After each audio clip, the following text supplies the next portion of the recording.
है ना। आज जो टॉपिक हम स्टार्ट करेंगे we start with the application of Bernoulli's equation. Application of Bernoulli's equation, Bernoulli's equation है ना, ये हम पढ़ते हैं। देखो, एप्लीकेशन ऑफ बर्नौली इक्वेशन में ना तीन तरह के एप्लीकेशन हम पढ़ते हैं। पहला जो एप्लीकेशन होता है उसको हम बोलते हैं वेंचुरी मीटर। कि पहला जो एप्लीकेशन होता है this is called venturi meter,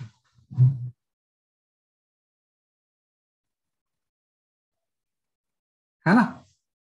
तो क्या होता है आपका venturi meter? Any idea about it? तो यू शेप का कुछ होता है। हाँ, मतलब वेंचुरी मीटर जो होता है इसका पर्पस ये होता है to measure the rate of flow through a pipe, है ना। इसका जो मेन मेन पर्पस होता है टू मेजर, है ना, rate of flow through a pipe, rate of flow through a pipe. भाई कोई भी अगर पाइप है तो उससे रेट ऑफ फ्लो जितना हो रहा है उसको मेजर करने के लिए जो ऑपरेटर, उसको हम क्या बोलते हैं, इसलिए आपका वेंचुरी मीटर, है ना। तो जो वेंचुरी मीटर है इसका पर्पस सिंपल सा ऐसा है कि कोई भी अगर हम यूनिफॉर्म पाइप ले लें ऐसे, उससे कितना रेट ऑफ, है ना, उसी को हम बोलते हैं वेंचुरी मीटर। कि भाई एक पाइप कोई है, पाइप से लिक्विड फ्लो हो रहा है, तो फ्लो डायनामिक्स के जो प्रिंसिपल्स हैं, continuity equation and Bernoulli equation, उसको यूज करके हम फ्लो रेट कैलकुलेट करते हैं इससे, है ना। कि इससे आपका फ्लो जब होगा तो रेट ऑफ फ्लो निकालने के लिए हम यहाँ पे क्या यूज कर लेंगे, बेसिकली आपका वेंचुरी मीटर, है ना। तो जो वेंचुरी मीटर है इसमें बेसिकली अगर हम देखें तो क्या होता है, जैसे इस पाइप से मुझे निकालना है तो बीच में मैं ना एक वेंचुरी ट्यूब लगा देता हूँ, है ना। वेंचुरी ट्यूब का मतलब ये है कि जैसे जिस भी पाइप से निकालना है उसके बीच में हम ये चीज फिट कर देते हैं ऐसे। तो एक्चुअली इसका जो शेप होगा वो आपका ऐसा हो जाएगा कि ये कोई वाइट पाइप है ना, बीच में हम एक इसको नैरो कर देते हैं ऐसे, है ना। कि बीच में आप क्या कर देते हो, बेसिकली आपको इसको नैरो इस तरह से, है ना, कि इस तरह से नैरो ट्यूब है और फिर से ये वाइड हो जाएगा, है ना। कि फिर से अगेन क्या होगा, वाइड आ जाएगा। तो बीच में हम वेंचुरी ट्यूब लगा देते हैं, इसी को हम वेंचुरी ट्यूब बोलते हैं, बीच में जो नैरो पोर्शन मैंने लगाया है ना। ये थोड़ा सा सही डायग्राम बनाना पड़ेगा मुझे, क्योंकि ये पाइप सेम ही है ना, तो उसका भी जो एरिया होगा वो आपका सेम ही रहता है, इसमें एरिया डिफरेंट नहीं होता है ना। कि बीच में बस कॉन्ट्रैक्शन होगा, बाकी एरिया क्या रहेगा, इसलिए आपका सेम रहेगा। ये आपका आ गया इस तरह से, है ना। कि यहाँ से एक आपका पाइप था, बीच में एक नैरो पोर्शन आपने लगा लिया, इसी को हम बोलते हैं वेंचुरी ट्यूब। और जो नैरो पोर्शन है इसके और उसके बीच में एक आप मैनोमीटर लगा लेते हो ऐसे। यहाँ पे आप क्या लगा लोगे, बेसिकली आपका एक मैनोमीटर है इस तरह से, है ना। तो यू शेप का जो आप बता रहे थे, एक हम मैनोमीटर लगा लेते हैं ऐसे। और इस मैनोमीटर में मरकरी फील्ड होता है। इस मैनोमीटर में क्या फील्ड हो जाएगा, बेसिकली आपका मरकरी। और इस मरकरी की डेंसिटी हम ले लेते हैं रो एम। और इसमें लिक्विड फ्लो हो रहा है ना, स्ट्रीमलाइन। इसमें लिक्विड इस तरह से क्या हो रहा है, बेसिकली आपका फ्लो हो रहा है ना। तो जब भी इसमें लिक्विड फ्लो होगा तो इस सेक्शन में सपोज फ्लो की वेलोसिटी v1 है ना। तो जो नैरो ट्यूब होगी यहाँ पे फ्लो की वेलोसिटी बेसिकली बढ़ जाएगी, यहाँ पे फ्लो की वेलोसिटी v2 हो गई। यहाँ पे एरिया अगर a1 है तो यहाँ का क्रॉस सेक्शनल एरिया आपका a2 हो गया। तो जो वेंचुरी ट्यूब था इसका क्रॉस सेक्शनल एरिया कितना हो गया, a2 हो गया। तो पहली इक्वेशन तो हम ये लिख लेंगे कि भाई कंटिन्यूटी इक्वेशन के अकॉर्डिंग जो a1 v1 होगा ये इक्वल हो जाएगा a2 v2 के, है ना। तो अब देखो मुझे निकालना है rate of flow through a pipe. Rate of flow through a pipe Q equal to area and velocity का प्रोडक्ट तो निकालना है।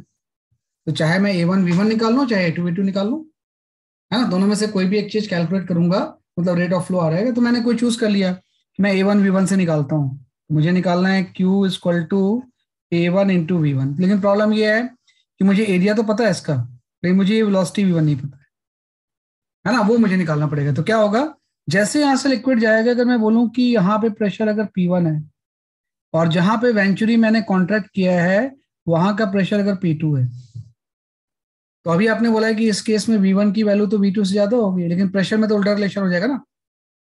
सॉरी, V1 V2 से कम होगा, क्योंकि जहां पे व्हाइट ट्यूब होगी वहां पे वेलोसिटी क्या होगी, कम होगी। V1 is less than V2 हो जाएगा, लेकिन प्रेशर की वैल्यू तो ज्यादा हो जाएगी, P1 is greater than P2 हो जाएगा। तो जहां पे प्रेशर ज्यादा होगा तो लिक्विड नीचे जाएगा ना ऐसे, और इस मरकरी को ये नीचे पुश कर देगा। यहाँ से मरकरी को ये नीचे क्या करेगा, बेसिकली आपका पुश करेगा। तो मरकरी का लेवल कुछ डाउन हो गया यहाँ पे, यहाँ से अप हो गया, है ना, कि नीचे डाउन हो गया और यहाँ से क्या हो गया बेसिकली आपका इस तरह से अप हो गया, कि लेवल जो हो गया इस जगह से डाउन हो गया और यहाँ से अप हो गया। और ये जो डिफरेंस है वो सपोज आपका एच हो गया, ये जो डिफरेंस है ये कितना हो गया बेसिकली आपका एच, ये दोनों के लेवल का जो डिफरेंस होगा वो कितना हो जाएगा बेसिकली आपका एच हो जाता है ना। तो अगर मुझे एच पता है ना तो मैं ये फ्लो रेट निकाल सकता हूँ A1 V1 कितना होगा बाय यूजिंग बर्नौलीज इक्वेशंस। मैं बर्नौली इक्वेशन लगा लेता हूँ कि यहाँ का प्रेशर P1 है plus half of density rho into आपका V1 स्क्वायर इक्वल टू होता है यहाँ का प्रेशर P2 हो गया, तो P2 प्लस हाफ रो इनटू V2 स्क्वायर। अब ध्यान रखना इसमें जो रो है हमने लिया है वो डेंसिटी ऑफ लिक्विड है, डेंसिटी ऑफ लिक्विड है ना, और जो आपका रो m है ये आपका डेंसिटी ऑफ मरकरी है, डेंसिटी ऑफ मरकरी है ना। तो आपने फिर से पहले कंटिन्यूटी इक्वेशन निकाला तो ये पहला रिलेशन आपका ये आ गया, और फिर आपने यहाँ पे बर्नौली इक्वेशन लगाया तो सेकंड इक्वेशन आपका ये आ गया। अब हम जानते हैं कि जो P1 P2 का डिफरेंस है ये H उसी की वजह से तो प्रोड्यूस हुआ है, तो यहाँ से हम लिख सकते हैं कि जो P1 माइनस P2 होगा ये आपको हो जाएगा density of the mercury G into H.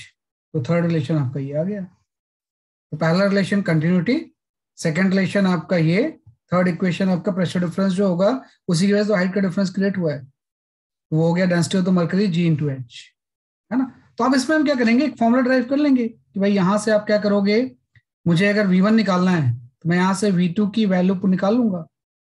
इससे अगर हम देखें इस रिलेशन से तो V2 इक्वल टू आपका हो जाएगा A1 by A2 into V1, और इस V2 को उठा के मैं यहाँ पुट कर दूंगा, तो V2 एलिमिनेट हो गया, प्लस प्रेशर डिफरेंस की वैल्यू भी यहाँ पे पुट कर देंगे इस रिलेशन में। तो अल्टीमेटली आपका फॉर्मूला आ जाएगा कि इसका जो फ्लो रेट आएगा Q equal to A1 into V1, तो इसके फ्लो रेट का फॉर्मूला आप थोड़ा सा लिख लो कि इन तीनों को सॉल्व करके you will get the formula for flow rate. तो जो फॉर्मूला फॉर फ्लो रेट आएगा पहले तो V1 आ जाएगा आपका, कि इन तीनों को सॉल्व करके पहले तो हम V1 निकाल लेंगे, है ना, कि भाई V1 की वैल्यू इस केस में कितनी होगी। तो V1 कैलकुलेट कर लिया आपने, तो V1 आपका आ गया under root of twice of density of mercury, है ना, G into H, G into H, twice of density of mercury G into H divide by rho, है ना, इंटू आपका ये आ जाएगा दैट इज योर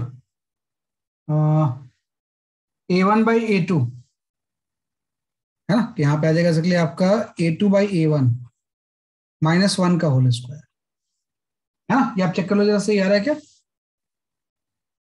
सॉरी थोड़ा सा मैंने गलत लिख दिया, यहाँ पे पूरे का स्क्वायर नहीं होगा बल्कि सिर्फ A2 बाई A1 का स्क्वायर होगा माइनस 1, है ना। तो ये V1 आ गया, एक बार V1 आ गया तो यहाँ से फ्लो रेट आ जाएगा, तो फ्लो रेट आपका होता है, तो V1 की वैल्यू यहाँ पुट करेंगे तो यहाँ से फ्लो रेट की वैल्यू आ जाएगी, है ना। तो ये आपके घरों में यही लगा होता है वेंचुरी मीटर, जैसे वाटर का जो बिल आता है ना वो किस बेसिस पे आएगा, है ना, कि आपने कितना कंज्यूम किया वाटर, तो वो फ्लो रेट से तो आएगा कि कितने वॉल्यूम पर सेकंड जा रहा है, तो उसके अकॉर्डिंग कितना टाइम तक आपने कितना कंज्यूम किया, तो इससे हम फ्लो रेट निकालते हैं।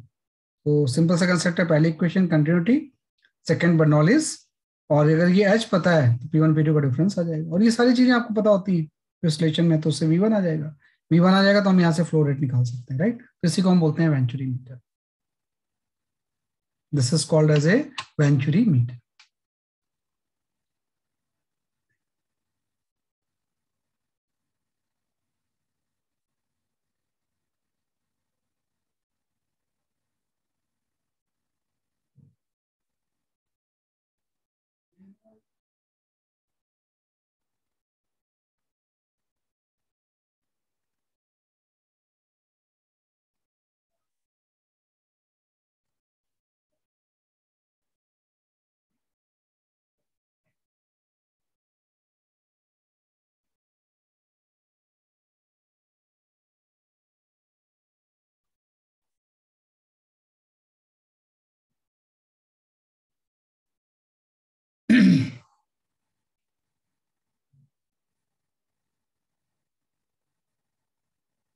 ठीक है, तो इस तरह से हम इसको सॉल्व कर सकते हैं ना। तो ये आपका पहला एप्लीकेशन हो गया, इसी को हम बोलते हैं वेंचुरी मीटर। तो वेंचुरीमीटर से we can find out the rate of flow, ये फ्लो रेट जो भी कैलकुलेट करना होगा वी यूज द वेंचुरीमीटर। तो पहली चीज आपकी आ गई। सेकंड, यहाँ पे जो एप्लीकेशन होता है इसका, हम यहाँ पे वर्ड यूज करते हैं स्पीड ऑफ ए फ्लक्स निकालना। ये इंपॉर्टेंट चीज है, न्यूमेरिकल से सीखो पर आएंगे, है ना। इसमें हम ये निकालना सीखते हैं how to find out the speed of a flux. जो नेक्स्ट चीज आ जाती है that is your speed of a flux, speed of a flux, है ना, स्पीड ऑफ ए फ्लक्स। और इससे रिलेटेड एक थ्योरम होता है, यह लॉ होता है, we call it as the Torricelli law, है ना, कि उसी को हम बोलते हैं टॉरिस-सेली लॉ। सर ये भी एप्लीकेशन ऑफ बर्नौली इक्वेशन के अंदर ही हाँ, आएगा उसी में ये एप्लीकेशन ऑफ बर्नौलीज में ही है आपका ये टॉरिस-सेलीज लॉ, है ना, कि सेकंड आ गया आपका एप्लीकेशन, है ना। तो स्पीड ऑफ ए फ्लक्स का या टॉरिस-सेली लॉ जो होता है, पहले तो चीजें फ्लक्स वर्ड जो होता है इसका मतलब क्या होता है ना। तो फ्लक्स वर्ड का सिंपल सा मतलब होता है कि जब भी हम स्पीड ऑफ फ्लक्स निकालेंगे तो फ्लक्स का मतलब हो जाएगा फ्लूइड का overflow. Flux is simple fluid overflow, है ना, कि फ्लूइड का जो ओवरफ्लो होता है उसी को हम बोलते हैं बेसिकली आपका फ्लक्स, है ना। तो टॉरिस-सेली ने बड़ा एक इंपॉर्टेंट लॉ डिस्कस किया था। पहले तो हम स्पीड ऑफ फ्लक्स निकालते हैं, फिर हम टॉरिस-सेली लॉ डिस्कस करेंगे, है ना। तो स्पीड ऑफ फ्लक्स का सिंपल सा मतलब ये है कि सपोज करो आपने यहाँ पे किसी टैंक में लिक्विड फिल कर दिया, है ना, ओपन टैंक है एक्चुअली, ये क्लोज नहीं है, कि यहाँ पे आपने एक ओपन टैंक ले लिया और ओपन टैंक में लिक्विड फिल कर दिया। इस तरह से आपका टैंक आ गया और टैंक में आपने we have filled some liquid, इसमें आपने इस तरह से लिक्विड फिल कर दिया, है ना, ये आपका लिक्विड आ गया टैंक में, है ना। और इस टैंक में जो लिक्विड है उसकी हाइट सपोज कैपिटल एच है ना, ऊपर एटमॉस्फेरिक प्रेशर है। अब मैं क्या करता हूँ ना, यहाँ पे एक छोटा सा होल करता हूँ, एक होल कर दिया मैंने यहाँ, है ना। तो जैसे मैं होल करूंगा यहाँ से लिक्विड का जेट बाहर निकलेगा ना विद सम वेलोसिटी v, या ये v2 से बाहर निकलता है जेट, है ना, कि जेट की वेलोसिटी क्या होती है, इसलिए आपकी v2 होती है। तो v2 को ही हम बोलते हैं कि जब ये जेट बाहर निकलेगा तो v2 is known as a speed of a flux, speed of a flux. भाई जो स्पीड, ये जो v2 होगा इसकी वैल्यू कितनी होगी, वो वैल्यू डिपेंड करेगी कि आपने जो होल किया है ये टॉप से कितनी डेप्थ पे किया है, h। तो भाई टोटल हाइट तो h है, लेकिन आपने जो होल किया होगा किसी स्मॉलेस्ट डेप्थ पे किया होगा। तो ये निकालना बिल्कुल आसान है। आप ध्यान दो कि जब हम इसको कैलकुलेट करेंगे, मैं क्या करूंगा, मैं एरिया ले लूंगा कि सपोज यहाँ पे जो होल का एरिया है वो A2 है, और टैंक का जो एरिया है इसका कुछ क्रॉस सेक्शनल एरिया होगा, टैंक का एरिया आपका A1, A1 is the cross sectional area of the tank और A2 is the cross sectional area क्या हो जाएगा, जैसे आपका होल का हो जाएगा।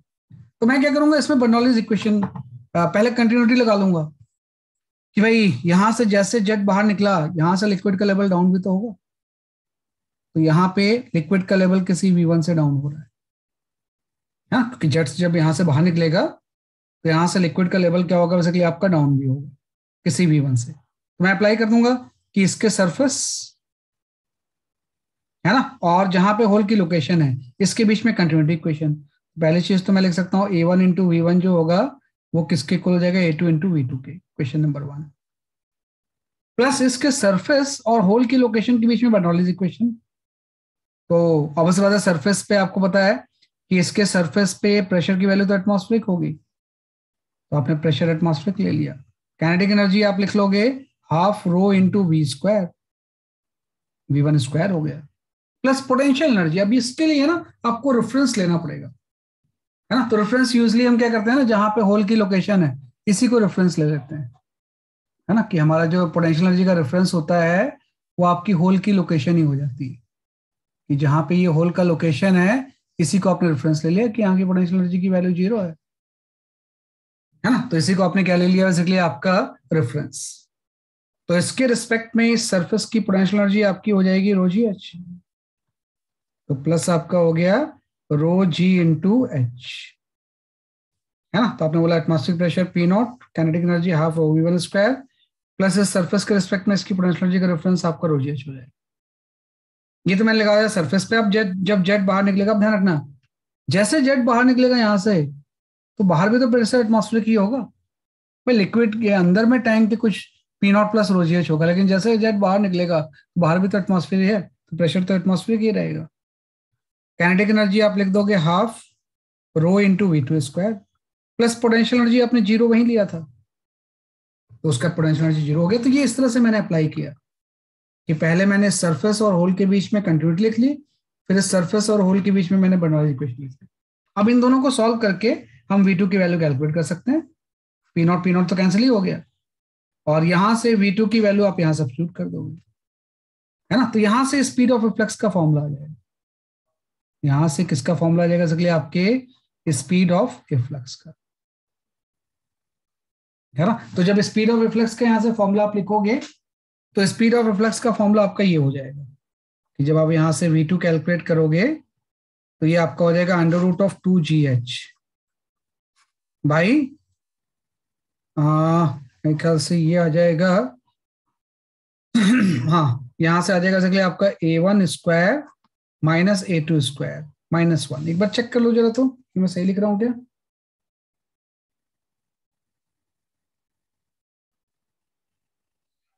या 1 माइनस ये आ रहा है, चेक करो जरा सा इसको पुट करके, क्योंकि मेरे पास ये फॉर्मूला ना कहीं लिखा हुआ नहीं है, बोला पॉपुलर चीज है लेकिन फिर भी मैंने लिखा नहीं कहीं से।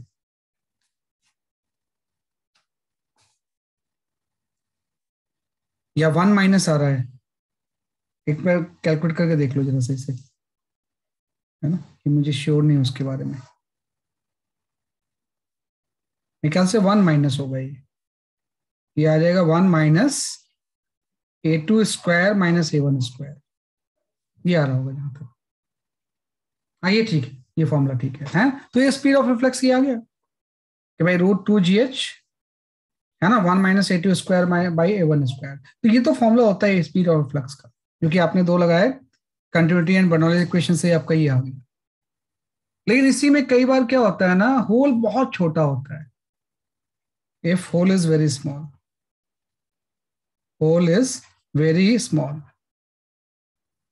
होल इज वेरी स्मॉल का मतलब हो जाएगा जो होल का एरिया है this is very very less as compare to the basically area of the tank A1, है ना। तो यहां से आप थोड़ा ध्यान दो कि जो A2 बाई A1 की वैल्यू होगी this is also very less then 1, है ना। तो मतलब 1 के रिस्पेक्ट में जो है ना इस चीज को हम नेग्लेक्ट कर देंगे, तो नेग्लेक्ट कर देंगे तो स्पीड ऑफ रिफ्लेक्स का जो फॉर्मूला आ जाएगा V2 आपका √2GH है ना, कि V2 की वैल्यू क्या आ जाएगी इसके लिए आपके √2GH, है ना। तो ध्यान रखना वैसे तो ये फॉर्मूला होता है, लेकिन अगर होल यूजली स्मॉल होता है ना, नहीं भी दिया तो स्मॉल ही मान लेते हैं उसे, तो उस केस में √2GH आ जाता है। तो अब ये फॉर्मूला पहले भी कभी आपने पढ़ा है क्या, हैव स्टडीड बिफोर, यस है ना, कहाँ पढ़ा है आपने इसे। हाँ फ्री फॉल में, है ना, कि मोशन अंडर ग्रेविटी में आपने ये चीज पढ़ी हुई है ना, कि ये जो चीज पढ़ी हुई है आपने किसमें पढ़ी हुई है, आपकी मोशन अंडर ग्रेविटी में, है ना। तो इसी को टॉरिसली लॉ बोलते हैं, है ना। टॉरिसली ने was first to observe this. तो टॉरिसली लॉ के अकॉर्डिंग, है ना, टॉरिसलीज लॉ अगर हम बात करें तो टॉरिसलीज लॉज हम इसी को बोलते हैं। तो टॉरिसली लॉ के अकॉर्डिंग उसने बोला कि स्पीड ऑफ फ्लक्स, है ना, is same as that of freely falling body, as that of freely falling body from same height,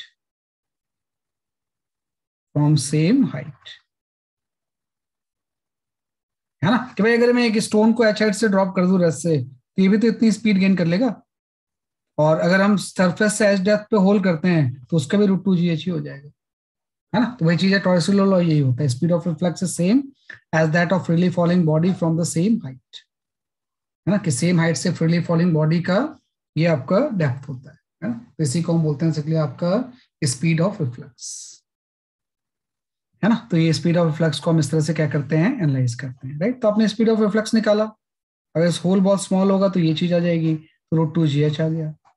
तो √2GH वही तो एक स्टोन को छोड़ेंगे तो √2GH हो जाएगा। तो टॉरिसली ने उसी को टॉरिसली लॉ बता दिया कि speed of reflex is same as that of freely falling body from the same height, है ना। अब एक चीज है ना कि जब ये दिया हो कि होल बहुत छोटा है तो इतना कुछ आपको कैलकुलेट करने की जरूरत नहीं है कि अगर होल बहुत छोटा है means A2 is very very less than as compare to the A1, है ना। जब भी आपको ऐसा दिया हो तो बहुत ज्यादा आपको ये सब चीज देखने की जरूरत नहीं, एकदम सिंपल चीज है कि अगर A2 की वैल्यू A1 से बहुत कम है तो हम ये बोलते हैं देन अप्लाई, है ना, Bernoulli's Bernoulli's equations, Bernoulli's equation, है ना, जस्ट इनसाइड, है ना, and just outside the hole, just outside the hole, है ना, कि अगर A2 की वैल्यू A1 से बहुत कम है then apply the Bernoulli's equation just inside and just outside the hole, कि भाई जस्ट इसके अंदर ले लो पॉइंट एक और एक पॉइंट इसके जस्ट बाहर ले लो, इस दोनों पॉइंट के बीच में हम बर्नौलीज इक्वेशन लगा लेंगे, है ना। और अगर होल स्मॉल है तो आपको पता है V1 तो बहुत छोटा होगा ना, एज्यूमिंग, है ना, V1 is almost equal to 0, तो एक लाइन में ये सारी चीज आ जाएंगी √2GH वाला फॉर्मूला, कि बर्नौलीज इक्वेशन आपको सरफेस और उसके बीच में नहीं बल्कि जस्ट अंदर और जस्ट बाहर। तो मैं अगर जस्ट अंदर ले लूं कि प्रेशर कितना होगा, तो जस्ट अंदर में प्रेशर कितना हो जाएगा P0 प्लस ρGH, ये आपने फ्लूइड स्टैटिक्स में पढ़ा था कि भाई P0 से एस डेप्थ पे प्रेशर की वैल्यू इतनी होगी, प्लस ये वाला टर्म हाफ ρV स्क्वायर, अगर V1 0 है तो 0 हो गया, प्लस आपने रेफरेंस U इक्वल टू 0 इसी को लिया हुआ है तो ये भी 0 हो गया। तो काइनेटिक इसलिए 0 हो गया क्योंकि होल बहुत छोटा होगा तो V1 ऑलमोस्ट बहुत धीरे नीचे जाएगा, और यहाँ का प्रेशर आपको बताइए कि P0 प्लस ρGH हो जाएगा। जैसे ये जस्ट आउटसाइड जाएंगे हम इसके बाहर, ये बड़ा इंपॉर्टेंट चीज होती है जस्ट इनसाइड एंड आउटसाइड, कि जैसे हम बाहर जाएंगे प्रेशर तो एटमॉस्फेरिक हो जाएगा, काइनेटिक एनर्जी आपको निकालना ही है half rho into V square V2 square, plus potential energy 0 है तो यहाँ से P0 कैंसिल, जब सॉल्व करोगे तो V2 की वैल्यू वही आ जाएगी √2GH। तो दोनों मेथड है, या तो आप मतलब स्टार्टिंग में कोई नेग्लिजिबल चीज नहीं लो तो सॉल्व करके ये एक्सप्रेशन आ जाएगा, इसमें नेग्लेक्ट कर दो, या अगर आपको पता है कि टैंक की हाइट बहुत छोटी है तो शुरू में ही हम इसकी स्पीड को 0 ले लेंगे और जस्ट इनसाइड आउटसाइड अप्लाई करेंगे तो V2 की वैल्यू √2GH आ जाएगी। ये थोड़ा सा आपको जानना होता है, इसी को हम बोलते हैं स्पीड ऑफ रिफ्लक्स। या प्लीज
ठीक है, ये आपका गैस है, तो V2 की वैल्यू क्या आ गई बेसिकली आपकी √2GH।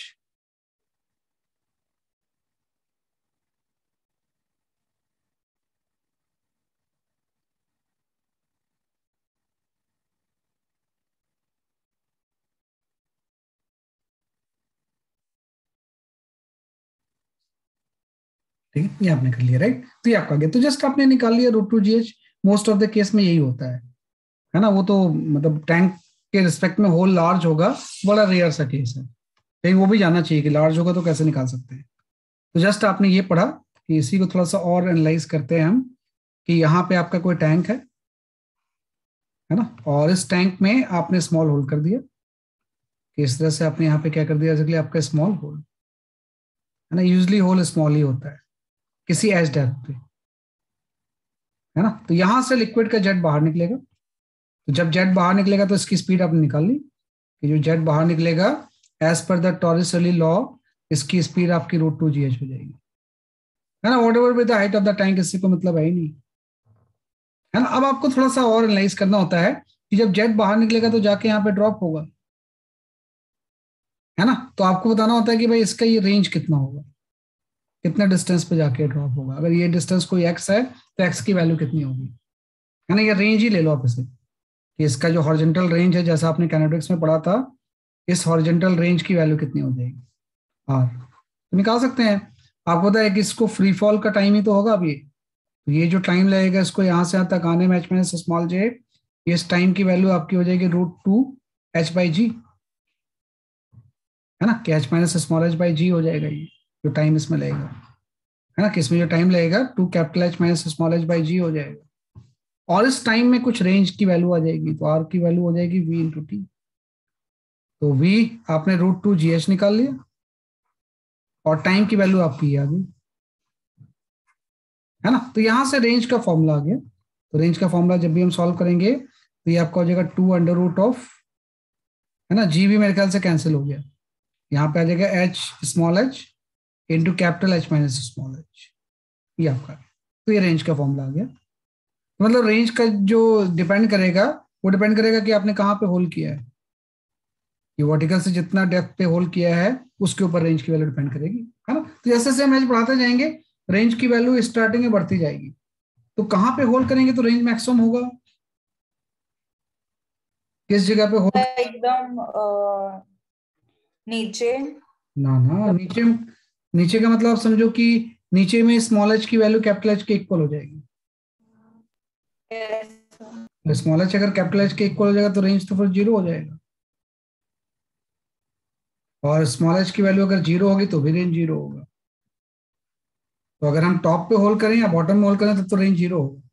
कहाँ पे रेंज मैक्सिमम होगा, तो जैसे जैसे h चेंज करेंगे रेंज की वैल्यू, सर जब एच स्मॉल एच एकदम एच के बराबर हो बट एकदम इक्वल ना हो।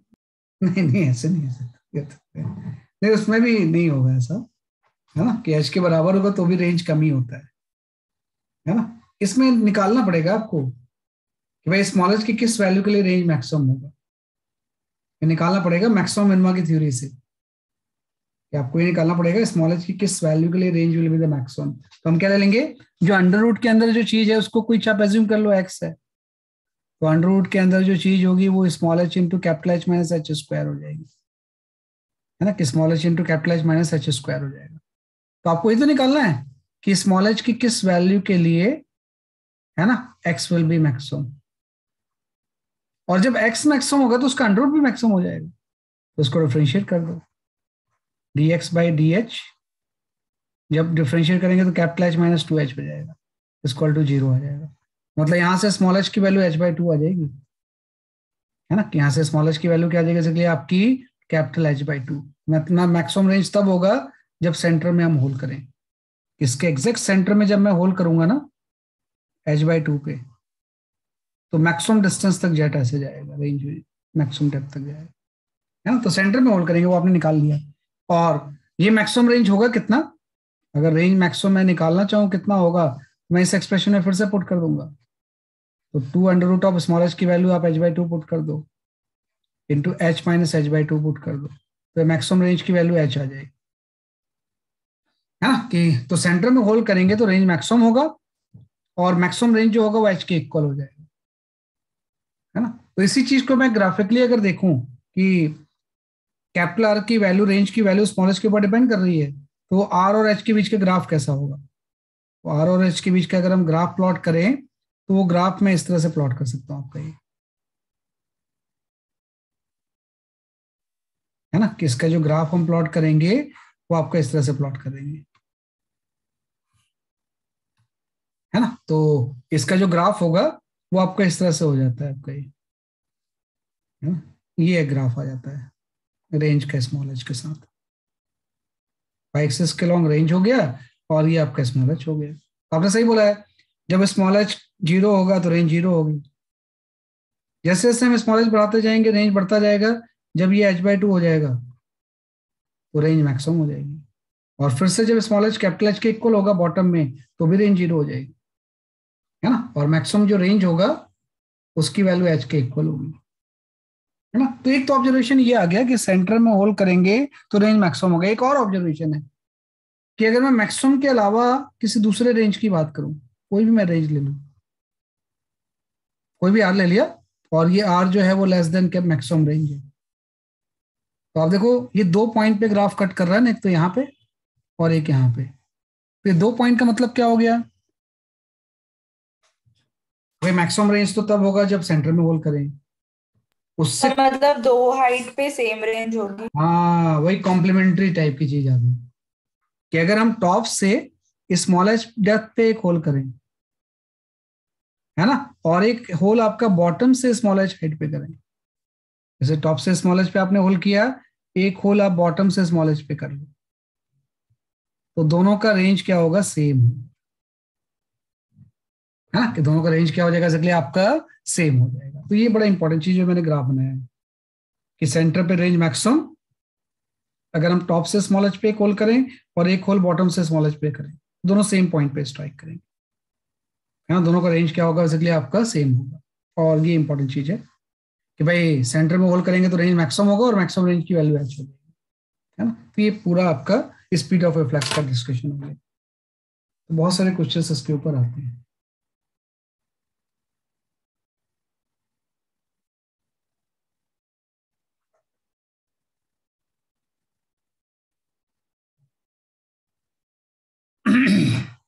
ये आप लिख लो बस। आपके स्कूल्स में भी कौन कौन से चैप्टर्स चल रहे हैं? तो क्या सर अभी तो थर्मल प्रॉपर्टीज चल। अच्छा थर्मल प्रॉपर्टीज चल रही है, अच्छा ठीक है। ये हो गया, फ्लूइड पढ़ा दिया उन्होंने? Yes sir. अच्छा ठीक, ठीक। और एसएचएम और वेव? नो सर, ये नो नहीं हो। सर। अच्छा वो मतलब हाँ वो यूजली स्कूल वाले यही करते हैं कि फ्लूइड पढ़ाने के बाद वो हीट एंड थर्मो पे आ जाते हैं, थर्मल प्रॉपर्टीज पे आ जाएंगे, और फिर आपका बाकी फिर एसएचएम वेव बाद में पढ़ाते हैं, है ना। इसका इस टर्म का सिलेबस क्या है आपका? Sir NCERT 2। एनसीईआरटी 2 पूरी, कोई चैप्टर एक्सक्लूड नहीं हुआ है? No sir. अच्छा सही है, सही है। एक्सक्लूड वैसे हो भी गया तो क्या फर्क पड़ता है, हमें हमें तो पूरा ही पढ़ना पड़ेगा। ये आपका आ जाएगा।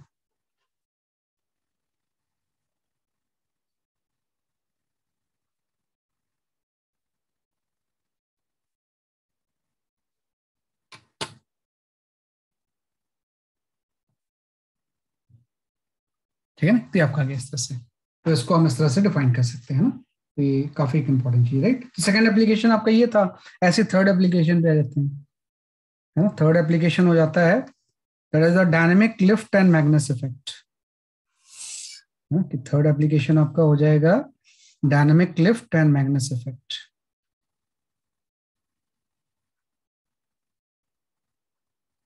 डायनेमिक लिफ्ट एंड मैग्नेस इफेक्ट,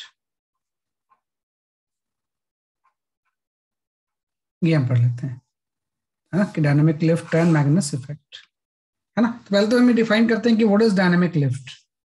भाई ये डायनेमिक लिफ्ट होता क्या है, कि व्हाट इज डायनेमिक लिफ्ट, है ना। तो जब भी हम यहाँ पे लिखेंगे डायनेमिक लिफ्ट, है ना, तो डायनेमिक लिफ्ट की सिंपल सी यही डेफिनेशन है कि जब भी आप लिखोगे यहाँ पे डायनेमिक लिफ्ट, तो डायनेमिक लिफ्ट ये होता है कि this dynamic lift is the force, है ना, कि dynamic lift is the force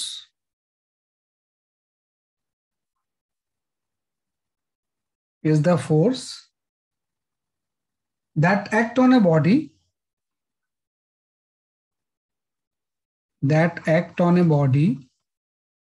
है ना, ड्यू टू प्रेशर डिफरेंस, है ना, due to pressure difference,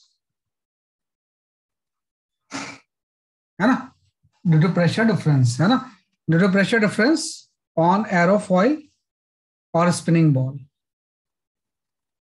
aerofoil और स्पिनिंग बॉल, है ना, कि एरोफॉइल या स्पिनिंग बॉल में प्रेशर के डिफरेंस की वजह से जो फोर्स एक्ट करता है, इसी को हम क्या बोलते हैं, इसलिए आपका डायनेमिक लिफ्ट, है ना। एक्चुअली क्या होता है ना कि जैसे एरोप्लेन जो होते हैं, है ना, उसकी एविएशन का प्रिंसिपल ही यही है है ना, कि भाई इसके जो विंग्स होते हैं ना उसका एक पर्टिकुलर शेप होता है, उसी को हम एरोफॉइल बोलते हैं। कि एरोप्लेन के विंग्स का जो क्रॉस सेक्शन होगा वो क्रॉस सेक्शन आपका इस तरह से होता है ना, कि जो एरोप्लेन्स के विंग्स होते हैं इसके अगर मैं क्रॉस सेक्शन की बात करूं तो ये आपका क्रॉस सेक्शन आपका ऐसा हो जाता है, ये ऐसा है ना, किस तरह का क्रॉस सेक्शन होता है विंग का। तो इससे फायदा ये होता है कि जैसे यहाँ से स्ट्रीम लाइन्स आती हैं, एयर फ्लो होती है, मान लो ये लेफ्टवर्ड जा रहा है तो यहाँ पे तो स्मूथली स्ट्रीम लाइन पास होती है ना, तो यहाँ पे स्ट्रीम लाइन बहुत क्लोज होती है यार। तो स्ट्रीम लाइन क्लोज होने का मतलब है कि ऊपर में इसकी स्पीड ज्यादा होती है ना, ये स्ट्रीम लाइन्स मैंने बनाया, स्पीड लाइन बहुत क्लोज है, मतलब यहाँ पे अगर स्पीड v1 है ना, तो v1 की जो वैल्यू होती है वो ज्यादा होती है। और ऐसी अगर हम यहाँ पे आ जाएं तो स्ट्रीम लाइन को ऑब्स्ट्रक्शन आता है, बैंड होना पड़ता है इसे, तो यहाँ पे स्ट्रीम लाइन के बीच में स्पेसिंग बढ़ जाती है।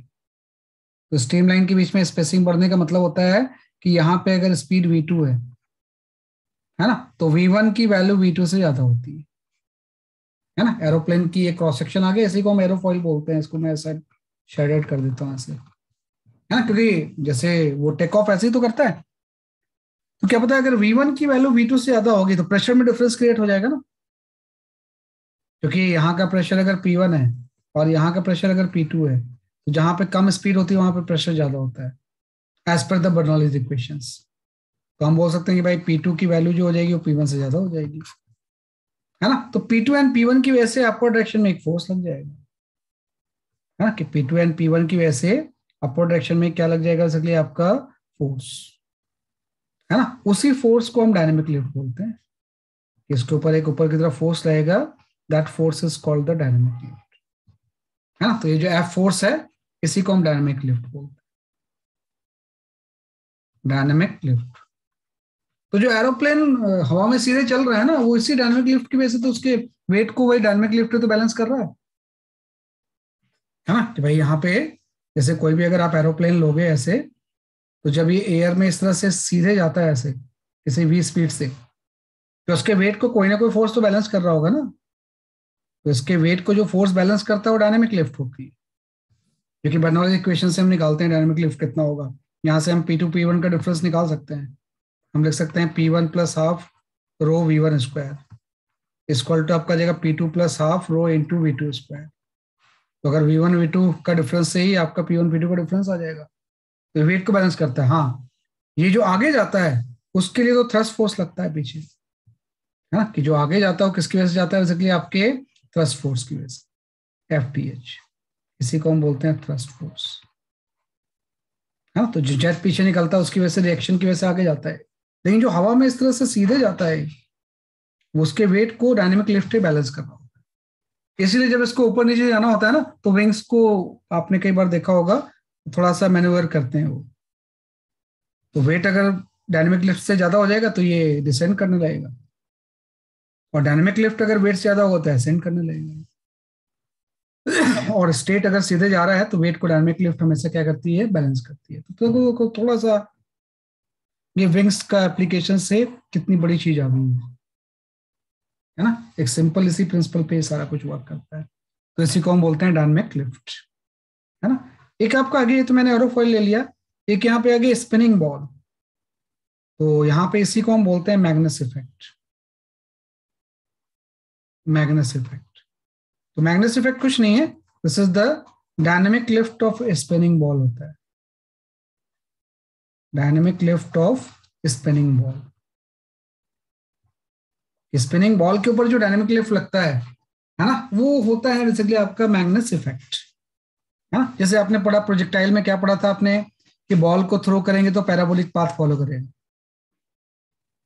है ना, क्योंकि हमने वैक्यूम वैक्यूम लेते थे उसमें, अगर हम एयर ले लें और स्पिन करके बॉल को थ्रो करें तो फिर वो पैराबोलिक पाथ फॉलो नहीं करता है ना, उसके ऊपर एक डायनेमिक लिफ्ट भी लग जाता है ना, उसके ऊपर क्या लग जाएगा, इसलिए आपका डायनेमिक लिफ्ट भी लगता है स्पिनिंग बॉल में, कि आप किसी बॉल को थ्रो करो और स्पिन करके थ्रो करो तो उस पर एक डायनेमिक लिफ्ट लगता है, जो कि आपने कई बार गोल्फर को देखा होगा, है ना। गोल्फ वाले जब हिट करते हैं ना कितना ऊपर तक जाता है वो, है ना, कि उनकी हिट करने की टेक्निक होती है कि जब वो हिट करते हैं ना तो बॉल आपकी स्पिन करते हुए प्रोजेक्ट होती है, है ना, कि भाई गोल्फर को जो बॉल मिलती है वो रोटेट भी कर रही होती है और आगे भी जा रही होती है, तो उसके ऊपर एक डायनेमिक लिफ्ट लग जाता है, उसी को हम मैग्नेस इफेक्ट बोलते हैं। एक्चुअली में होता क्या है, जैसे अगर मैं सिंपल सा गोल्फ बॉल का एग्जांपल ले लूं, तो यहाँ पे सपोज आपकी कोई बॉल, बड़ी सिंपल चीज है ये, है ना, कि यहाँ पे इस तरह से आपका बॉल, तो मैं अगर वैसे तो दोनों चीजें होती हैं कि रोटेट भी कर रही होती है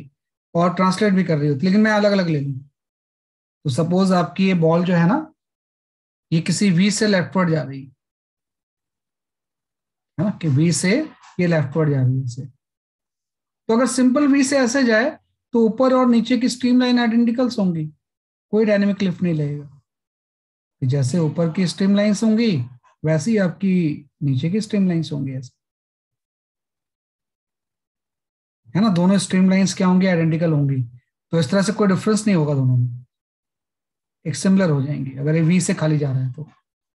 प्लस लेकिन ये साथ साथ रोटेट भी कर रहा है, कि बॉल अगर रोटेट कर रही है सपोज, है ना, स्पिनिंग बॉल की हम बात कर रहे हैं, तो इसी बॉल को अगर हम रोटेट कर दें, है ना, कि इसी बॉल को आप क्या करते हो, बेसिकली आपका सपोज एक क्लॉकवाइज डायरेक्शन में रोटेट भी कर रहा है ओमेगा से, तो जब ये क्लॉकवाइज डायरेक्शन में रोटेट करता है ना, तो अपने साथ एयर को ये ड्रैग करता है, एयर भी इसके साथ रोटेट करने लगती है ऐसे। तो रोटेशन वाले स्ट्रीम लाइंस जो होंगी वो इस तरह से इसके साथ रोटेट करने लगेंगी बॉल के साथ, है ना। अभी भी कोई ड्रैग वगैरह नहीं लेगा क्योंकि दोनों आइडेंटिकल ही हैं, बस ये अपने साथ एयर को भी अपने साथ रोटेट करवा रहा है ना। तो अगर ट्रांसलेट हो रहा है तो स्ट्रीम लाइन दोनों तरफ आइडेंटिकल है, रोटेट हो रहा है तो अपने साथ एयर को भी रोटेट करवा रहा है। इसलिए आपने देखा होगा ना, जो गोल्फ की बॉल होती है वो प्लेन नहीं होती, उसके ऊपर डिम्पल्स बने होते हैं ऐसे, है ना, और डिम्पल्स इसलिए होते हैं ज्यादा से ज्यादा एयर को अपने साथ रोटेट करेगा। अब जब दोनों को हम कंबाइन करेंगे तो आप देखो बड़ी इंपॉर्टेंट चीज हो रही है, अपवर्ड में स्ट्रीमलाइन यहाँ पे राइटवर्ड है और जो ये भी राइटवर्ड है, तो दोनों ऐड हो जाएंगे ना। मतलब ऊपर में क्या होता है, जो स्पीड होती है स्पीड लाइन की बहुत बढ़ जाती है, तो दोनों ऐड हो गए ना, दोनों राइटवर्ड राइटवर्ड क्या होगी, बेसिकली आपकी ऐड होगी। तो रिजल्टेंट अगर हम बनाएंगे तो अब इसका जो शेप हो जाएगा, ये स्ट्रीमलाइन बहुत क्लोज हो जाएंगी ऊपर में, है ना, कि ऊपर में स्ट्रीमलाइन जो होंगी वो बहुत क्लोज हो जाएंगी। क्लोज होने का मतलब है कि स्ट्रीमलाइन की स्पीड ज्यादा है, वो फ्लो की स्पीड ज्यादा होती है तभी वो क्लोज होती है। क्योंकि क्लोज इसलिए हो रही है क्योंकि दोनों ऊपर में तो दोनों ऐड हो रहा है, तो ये स्ट्रीम लाइन की बनाना बड़ा मुश्किल है इसे, है ना, कि भाई इस तरह से स्ट्रीम लाइन बहुत क्लोज हो जाएगा आपका ये इस तरह से, है ना, कि स्ट्रीम लाइन बेसिकली आपकी क्लोज हो गई। और नीचे जो होगा आप देखो कि यहाँ पे उल्टा हो रहा है, ये राइटवर्ड है लेफ्टवर्ड है तो सब्ट्रैक्ट हो रही है, तो नीचे जो स्ट्रीम लाइंस होंगी वो सेपरेशन ज्यादा होता है उसके बीच में। सेपरेशन ज्यादा होने का मतलब नीचे स्पीड कम होती है ना। तो ऊपर में अगर स्पीड में ले लूं कि V1 है और नीचे अगर V2 ले लूं, तो हम यहाँ बोल सकते हैं कि V1 की वैल्यू V2 से ज्यादा होगी। और अगर यहाँ का प्रेशर P1 है और यहाँ का प्रेशर P2 है, तो जहाँ पे स्पीड ज्यादा होगी वहां का प्रेशर कम होगा, है ना। तो प्रेशर के डिफरेंस की वजह से इसमें भी एक डायनामिक लिफ्ट लग जाएगा, इसलिए वो ऊपर उछल जाती है बॉल, है ना। जैसे गोल्फर हिट करते हैं ना, तो आपने देखा होगा बीच में ऐसा लगता है कि अचानक से ऊपर उछल गई, है ना। तो ऊपर उछलने का मतलब वो डायनेमिक लिफ्ट की वजह से ही जाती है वो, है ना। किसी भी गोल्फर को आप प्लेन बॉल दे दो, बोले आप इसको मार के दिखा, वो उतना दूर थोड़ी पहुंचा पाएगा वो, प्लेन बॉल होगी तो वो ज्यादा एयर को रोटेट कर ही नहीं पाएगा, तो ये डायनेमिक लिफ्ट बहुत कम होगा, राइट। तो ये बड़ी इंपॉर्टेंट चीज है, इसी को हम बोलते हैं डायनेमिक लिफ्ट एंड मैग्नेस इफेक्ट, है ना। तो इस तरह से आएगा, इसको लिख लो बस। तो ये एक इंपॉर्टेंट एप्लीकेशन हो गया।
ठीक है, तो 3 एप्लीकेशंस होते हैं, ये आपका 3rd एप्लीकेशन हो गया है ना। इसी को हम बोलते हैं dynamic lift and मैग्नेस effect.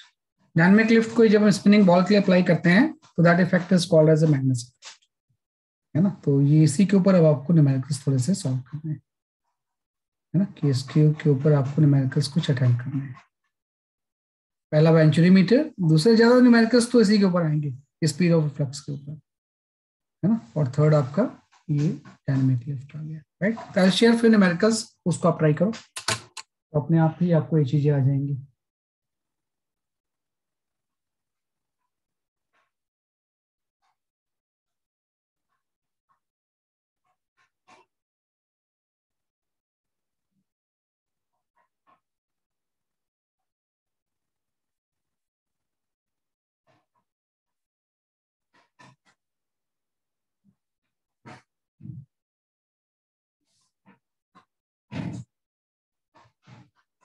Okay, you can go for this question. Okay. So,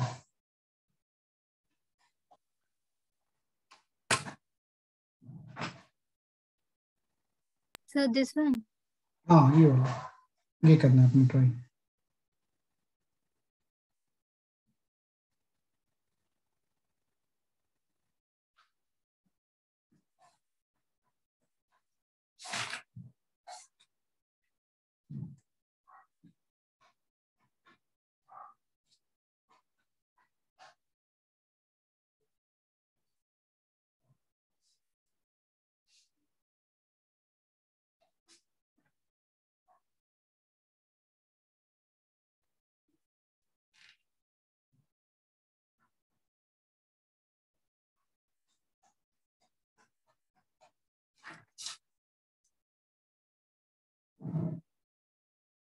और मेडिकल वालों को तो बर्नौली इक्वेशन इतनी यूज होगी कि आप सोच भी नहीं सकते। नहीं आपको तो मैं वो बता ही नहीं रहा हूँ आपको मैं। आप पूरे कोई भी पढ़ोगे तो बर्नौलीज तो हमारी बॉडी में है। कितनी आर्टरीज हैं, इतनी वेन्स हैं, सबसे ब्लड जो फ्लो हो रहा है वो सब ये प्रिंसिपल फॉलो करता है, बर्नौलीज प्रिंसिपल जो होता है। कार्डियक अरेस्ट फरेस्ट सब यही चीजें हैं, कॉन्ट्रैक्शन हो जाता है, ये सारी चीजें। मेडिकल वाले तो बर्नौलिस से बच ही नहीं सकते।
कैलकुलेटिव क्वेश्चन है, बाकी तो कंसेप्ट इसमें बहुत आसान सा ही है।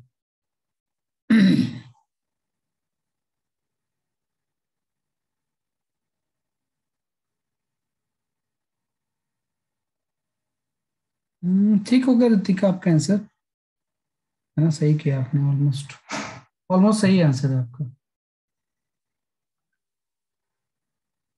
सही है। सर एक्यूरेट नहीं है? हाँ एग्जैक्ट नहीं आ रहा है आंसर मेरे पास, जो आंसर एनसीईआरटी का क्वेश्चन है ना, ये तो एनसीईआरटी बुक का है, वहां पे आंसर दिया हुआ है 4393 kg, और आपने ऑलमोस्ट 4000 कर दिया इसको, नहीं?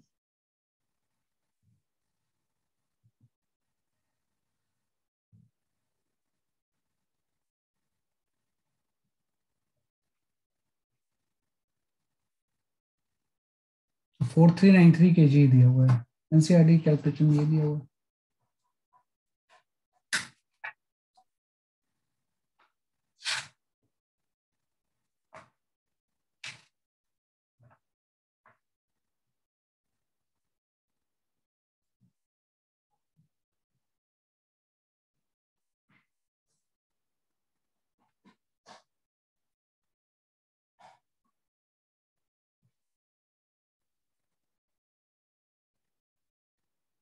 अच्छा, एयर की डेंसिटी भी आपको दी हुई है 1 kg, सही।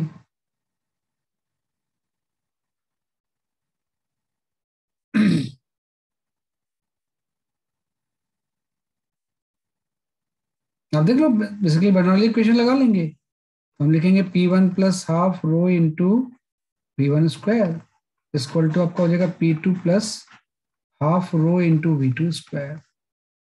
तो यहाँ से P2 माइनस P1 आप निकाल लो कितना होगा। तो भाई नीचे प्रेशर अगर P2 है ना, इस तरह से आपका विंग है, अगर नीचे प्रेशर P2 है, उसी की वजह से तो फोर्स लगेगा। तो P2 माइनस P1 की वैल्यू आपकी हो जाएगी, हाफ रो कॉमन आ गया, ये आपका आ गया V1 square minus V2 square, है ना। अब इसमें वैल्यूज आप पुट कर दो, ये तो आपको 1 दिया हुआ है, ये आपका हो गया V1, ये वाला है ना, अपर विंग वाला। तो 234 कितना हो जाएगा मीटर पर सेकंड में? 13 मीटर पर 14 आ जाएगा आपका, ये आपका 14 आ गया। और V2 आपका मेरे ख्याल से 5/10 कितना जाएगा आपका, ये 10 स्क्वायर। तो 65 होगा, सॉरी कौन सा 65 नॉट 40। क्या चाहिए बेटा? तो तो 65 14 होगा ही एंड होगा। 50। तो V1 65। अच्छा ये और V2 65 हो 50।